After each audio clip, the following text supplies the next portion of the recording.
Magandang gabi sa ating lahat. Patuloy pa rin ang mainit na panahon sa malaking bahagi ng bansa within the next 24 hours dahil pa rin yan sa easterlies o yung hangin galing sa Pacific Ocean at ito ring easterlies yung magdadala pa rin po ng mga pulu-pulong mga paggulan or pagkidlat pagkulog nakita dito sa ating latest satellite animation. Possible yung mga isolated thunderstorms in parts of western Visayas, western portion of Mindanao at hilagang bahagi ng Palawan as well as Cordillera region at meron din mga isolated rain showers throughout the country. Samantala, meron tayong panibagong weather system ay ito yung frontal system o ito yung linya kung saan po nagbabanggaan yung malamig na hangin galing sa hilaga at yung mainit na easterlies. Kapag po nagbangga ng mainit at malamig na hangin, may tendency na may mabuong cloudiness at itong frontal system na ito yung inaasahang bababa at magpapaulan sa malaking bahagi ng Northern Luzon sa susunod po na 2 araw. Base rin sa ating latest satellite animation, meron pa rin tayong minomonitor dito na cloud cluster or kumpulang ulap sa may silangan ng Mindanao sa labas ng Philippine Area of Responsibility. Wala pa itong epekto sa ngayon at hindi pa naman natin siya kino-considered as a low pressure area pero patuloy natin itong minomonitor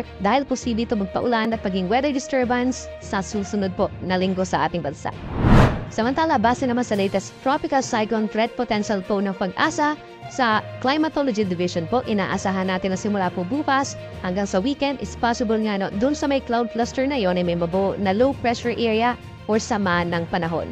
Mabagal itong kikilos papalapit ng ating bansa at posibleng pumasok ng Philippine Area of Responsibility Monday or Tuesday. Inaasahang kikilos ito ng pangat na pakaliwa at posibleng dumikit po sa may eastern side ng ating bansa. So ibig sabihin, early next week posibleng magpaulan yung Intertropical Convergence Zone kung saan nakapaloob itong weather disturbance na ito in parts of Mindanao, habang early next week nga maring as early as Monday or Tuesday ay yung trough ng low pressure area ay magpaulan din dito sa may Caraga region, Eastern Visayas, hanggang dito sa may Bicol region sa kalagitnaan po ng susunod na linggo. Pwede pa po magbago itong track ng Pag-asa kaya patuloy po na magkantabay sa ating mga updates at hindi pa rin natin inaalis yung chance na magiging isang mahinang bagyo ito or tropical depression habang ito ay nasa papalapit do sa ating Philippine Area of Responsibility. By tomorrow, inuulit nga natin asahan yung epekto ng frontal system naman, kaya magdala ng payon yung ating mga kababayan dito sa may norte, sa may Cagayan Valley, Cordillera region at mga kalapit na lugar. Pero sa umaga pa lamang, pinakamaapektuhan na yung Batanes, Cagayan at Isabela ng frontal system. Makulimlim na panahon na sasamahan ng kalat-kalat na ulan ng thunderstorms. Dito naman po sa mga kalapit na lugar, kagaya na lamang ng rest of Cagayan Valley, itong Nueva Vizcaya, Quirino, hilagang bahagi ng Aurora, itong silangang bahagi ng Cordillera region such as Apayao, Kaninga, Mountain Province, and Ifugao. Umaga pa lamang makulimlim na po ang panahon at mararanasan na rin yung mga light to moderate with the time-saver rains pagsabit po ng tanghali hanggang sa gabi, epekto din ng frontal system. Habang sa natitirang bahagi naman ng Northern Luzon, dito rin sa may Central Luzon, Calabarzon, Metro Manila, and Southern Luzon, asahan pa rin yung bahagyang maulap hanggang kumisan maulap ang kalangitan, lalo na po sa hapon, at taasan din yung mga isolated rain showers or thunderstorms, lalo na po dun sa mga areas, malapit dun sa may norte, kabilang na itong Northern Quezon, natitirang bahagi pa ng Aurora, parts of Nueva Ecija, habang dito sa Metro Manila, minsan kumukulimlim din po pagsapit ng tanghali, at tinampang bahagi po ng Bicol region, lalo ng Camarines Provinces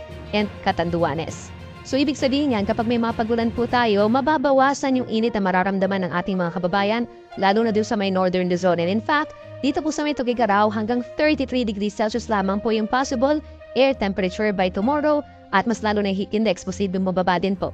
Dito naman sa may Metro Manila, bahagyang bababa yung ating maximum temperature sa tanghali na hanggang 34 degrees Celsius, habang yung heat index mananatiling mataas pa rin na hanggang 41 degrees Celsius. Ilang bahagi din po sa may Cagayan Valley, Cordillera region, and Ilocos region, ang posibleng mababa yung maximum temperature plus yung ating heat indices. Sa ating mga kababayan naman sa Palawan at dito rin po sa Visayas, patuloy mainit at manisang ang panahon, epekto pa rin yan ng easterlies o yung hangin galing Pacific Ocean. Ito pa rin na magdadala ng mga localized thunderstorms as early as morning dito po sa hilagang bahagi ng Palawan as well as the eastern portions of Visayas, habang meron din mga pulu-pulong ulan or pagkidlat pagkulog sa may western and central portions of Visayas. Temperature naman natin sa Metro Cebu, 28 hanggang 33 degrees Celsius, habang meron pa rin po delikadong heat indices dito po sa bahagi ng Palawan, kayo din sa may Iloilo, Capiz, Samar, and Leyte provinces na between 42 to 44 degrees Celsius bukas ng tanghali. Sa ating mga kababayan naman sa Mindanao, patuloy pa rin ang generally fair weather conditions. So ibig sabihin wala tayong tuloy-tuloy na malalakas na mga ulan. Aasahan yung bahagyang maulap at kung minsan maulap lamang na kalangitan. Pero pagsapit ng hapon, nandyan pa rin po yung chance ng mga localized thunderstorms or saglit na pagkidlat pagkulog, lalo na po sa bahagi ng Zamboanga City, Basilan, dito sa may tandurang bahagi po ng Socsodzien, Lanao del Sur, at dun pa rin po sa mga bulubundukin sa Bukidnon at paligid na bahagi pa ng Davao Region. Temperature natin sa may Davao City, 26 to 33 degrees Celsius, habang yung heat index pinakamataas pa rin sa mga syudad ng Cotabato and Zamboanga na 42 to 43 degrees Celsius by tomorrow.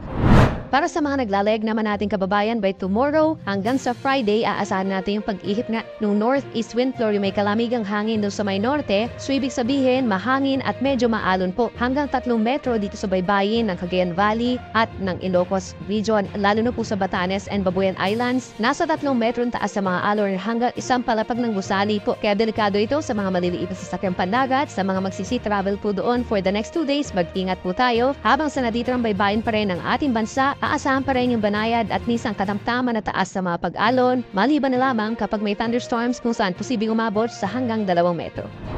By Friday po or May 10, aasahan pa rin natin yung epekto ng frontal system.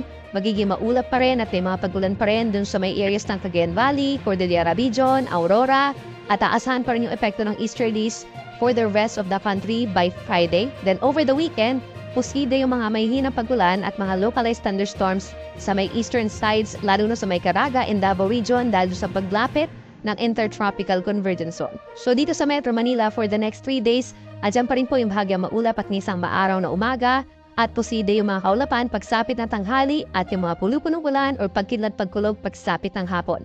Sa may Baguio City, lalo na dito sa may areas po ng Cordillera Region sa may northern portion, Apayao and Kalinga, dyan po mataas ang tsansa ng mga pag-ulan for the next 3 more days pa. Lalo na po sa Friday, asahan natin yung mga pag-ulan dulot ng frontal system. At for the rest of Cordillera Region, madalas din ang mga thunderstorms pagsapit po ng hapon hanggang sa gabi. Habang dito sa may Bicol Region, nananatiling bahagyang maulap at madalas maaraw, lalo na sa umaga hanggang sa tanghali. And then sinasamahan lamang ito ng mga saglit na pag-ulan, dulot lamang ng localized thunderstorms. Sa ating mga kababayan po dito sa may Visayas, patuloy ang epekto ng mainit na easterlies. Nandiyan pa rin po yung tsansa ng bahagyang maulap at minsan maaraw na kalangitan sa umaga hanggang sa tanghali, lalo na sa may western and central portions. Habang dito naman sa may eastern part, lalo na sa may eastern Samar and northern Samar, bahagyang maulap at madalas maulap ang kalangitan na sinasamahan lamang ng mga saglit na pag-ulan. At panghuli sa ating mga kababayan po sa Mindanao, mananatiling mainit pa rin. Aasahan pa rin natin yung epekto ng easterlies by Friday and Saturday. But then pagsabit po ng Sunday, possible na yung mga kaulapan sa may Davao Region and Caraga Region dahil sa Intertropical Convergence Zone. And moving forward, possible din po yung maulap na kalangitan at maulang panahon by the middle of next week sa malaking bahagi ng Caraga and Davao Region as well as Eastern Visayas na rin po dahil sa trough ng low pressure area na papasok po ng ating Philippine Area of Responsibility. Temperature natin, pinakamatatas pa rin sa may Zamboanga City na hanggang 33 to 34 degrees Celsius habang yung heat index doon ay posibleng umabot sa 43 degrees Celsius.